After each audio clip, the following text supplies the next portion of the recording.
Welcome everyone. My name is Millie Elia. I am a nurse practitioner, yoga professional, and healthcare advocate. Today I would like to share with you a very short chair yoga practice called subtle yoga. And subtle yoga really focuses on helping us to regulate our nervous system.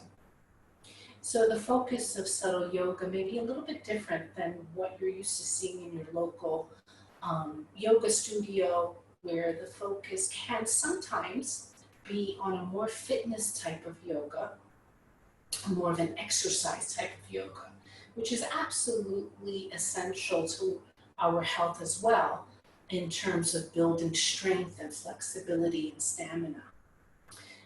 That yoga has a goal that's focused more on cardiovascular effects.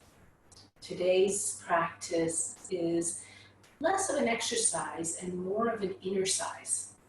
And so by that, I mean this yoga focuses on helping us to build our inner resilience.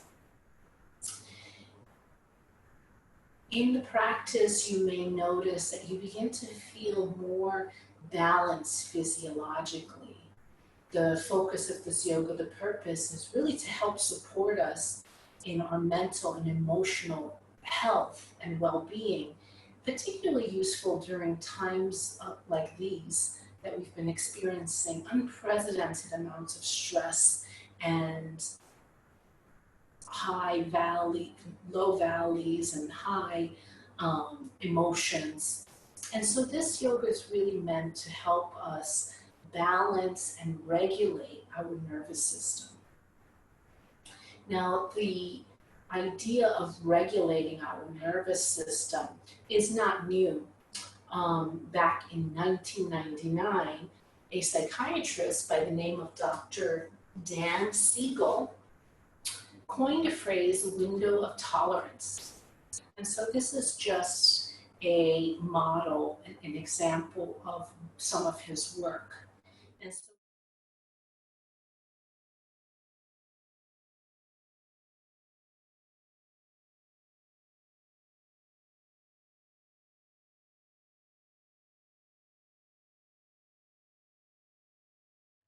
And so Dr. Siegel explained that in his research, he found that there was a optimal level of psychological well-being that's represented in the middle green portion.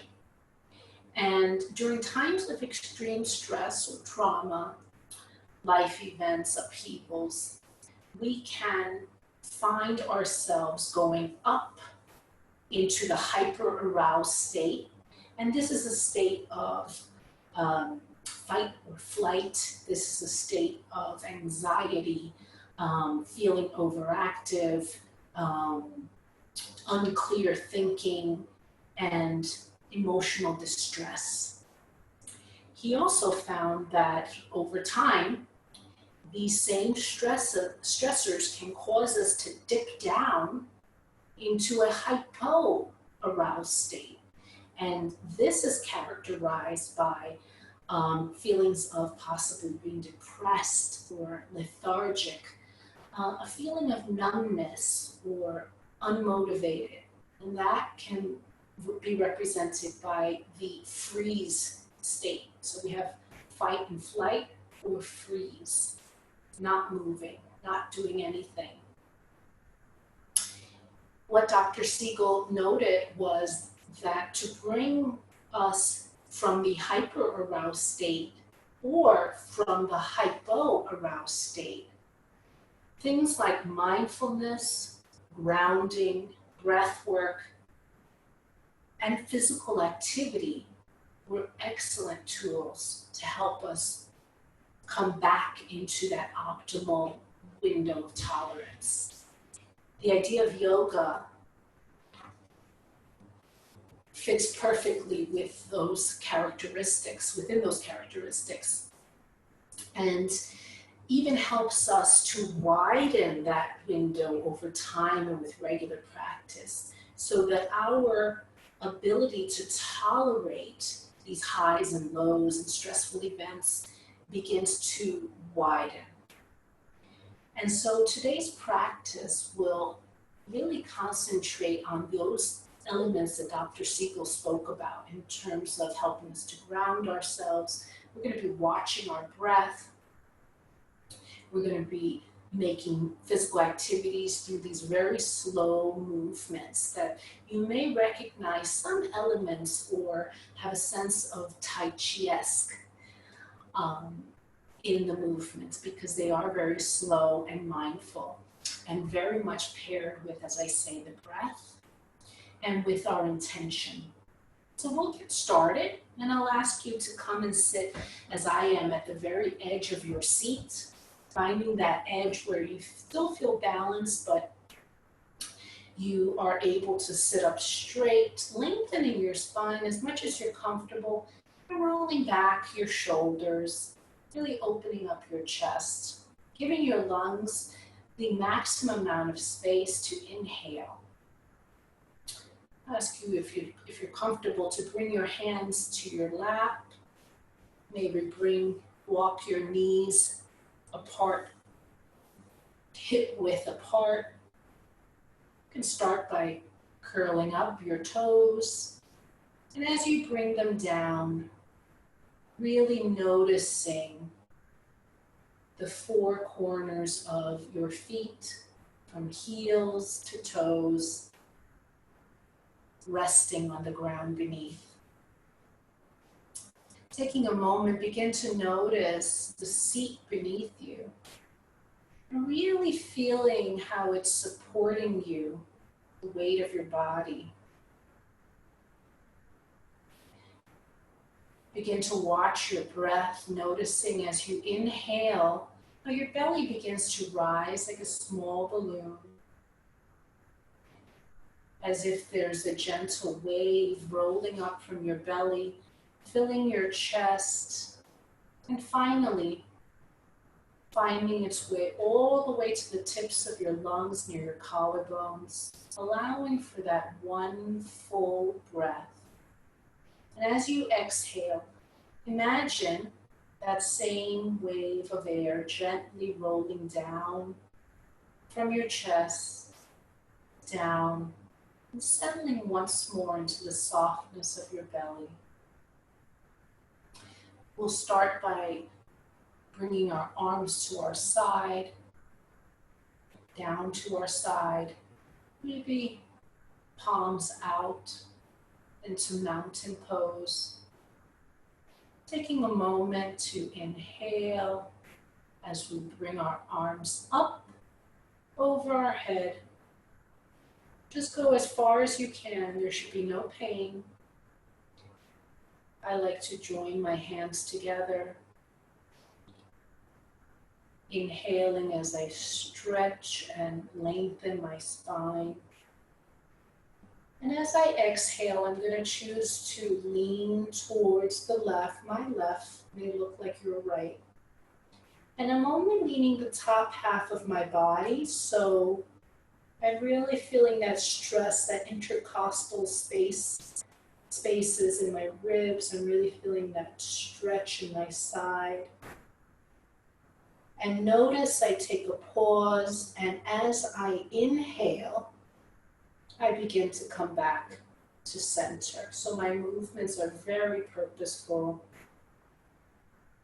and filled with intention. Taking a moment, inhaling again. There's no rush. And as we exhale, I'm going to begin to lean just the top portion of my back towards the right, bringing my arms close to my ears.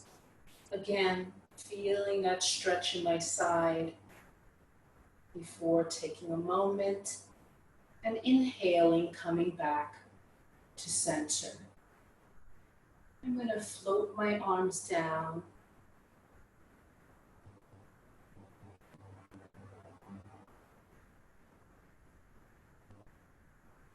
Bringing my arms to rest on my knees. And I'm just noticing how the energy is moving in my body. Maybe I feel a little tingly. Maybe I feel a little bit more lively. I'm going to bring my left hand, keep my left hand rather, on my knee. I'm going to bring my right hand to rest on top of my left hand and turn my body slightly towards my left knee, beginning to look at the tips of my fingers of my right hand.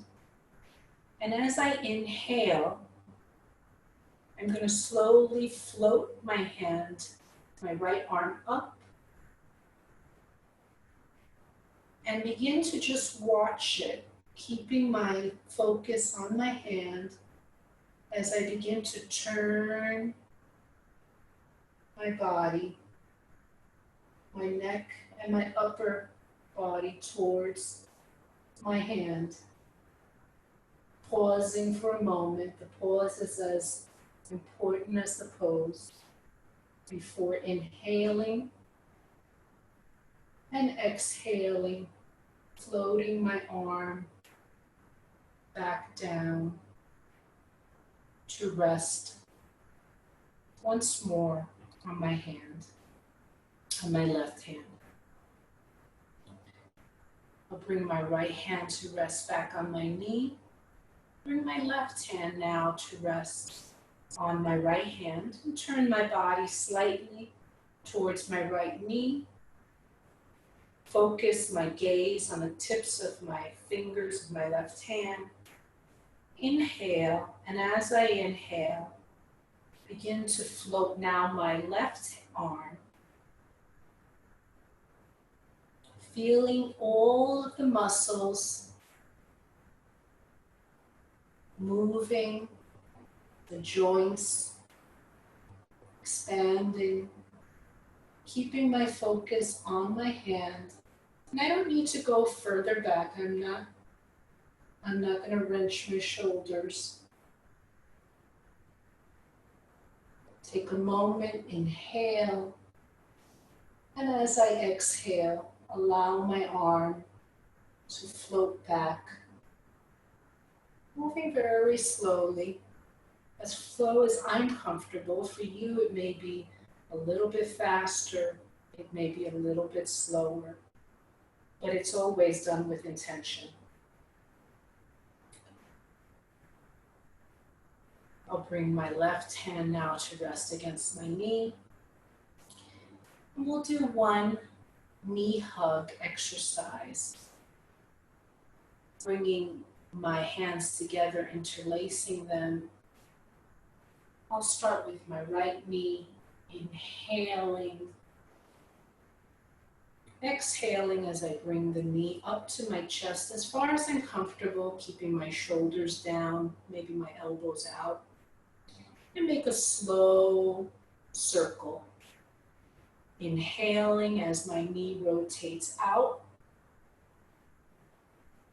exhaling as my knee rotates back in and up and back to center. Taking a moment and pausing before inhaling and exhaling, slowly bringing my knee back down before inhaling and bringing my knee back up, exhaling as it comes back to my chest, and inhaling as I extend my knee, supporting it from underneath. And so now I'm going to go ahead and flex and point. And I'm very conscious of what this feels like as the muscles move, supporting my leg, as my breath is matched with each movement. I'm very conscious of my ability to have my body respond in the way that it does.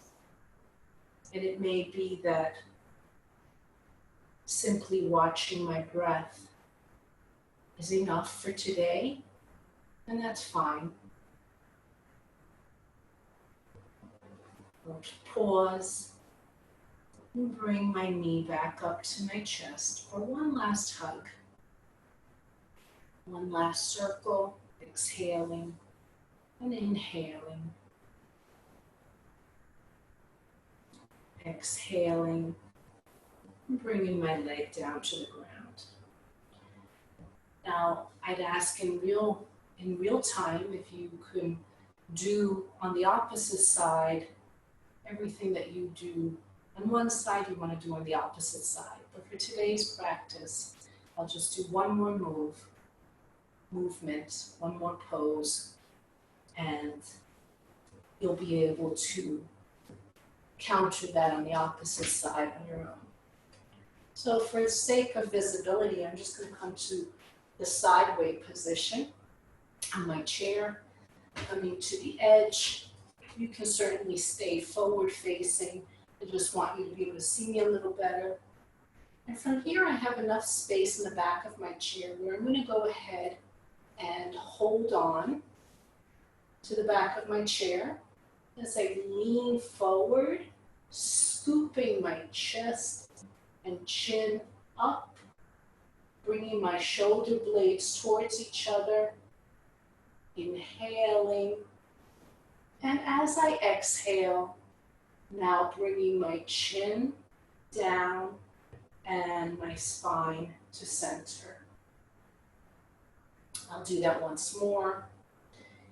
Inhaling, scooping my chin and chest forward, bringing my shoulder blades towards each other, taking a pause, inhaling and exhaling, coming back to center. Now these movements are very subtle and not very loud or obvious. But just begin to notice by the time you've done your practice what your body feels like. Do you feel more regulated? Do you feel more energized? Or do you feel calmer? Knowing that you have been in control of every movement that you've made, that you've been able to slow them down or speed them up, pairing your breath as you opened your lungs and exhaling as you closed your body in towards itself. These are the difference. These subtle differences are what help to regulate our nervous system. I hope that was very useful for you. I hope you, if you have any questions, please let us know. And you can definitely get a copy of Dr. Dan Siegel's model for the window of tolerance. And I'm happy to speak to you more about that. Thank you so much for joining me today. Namaste.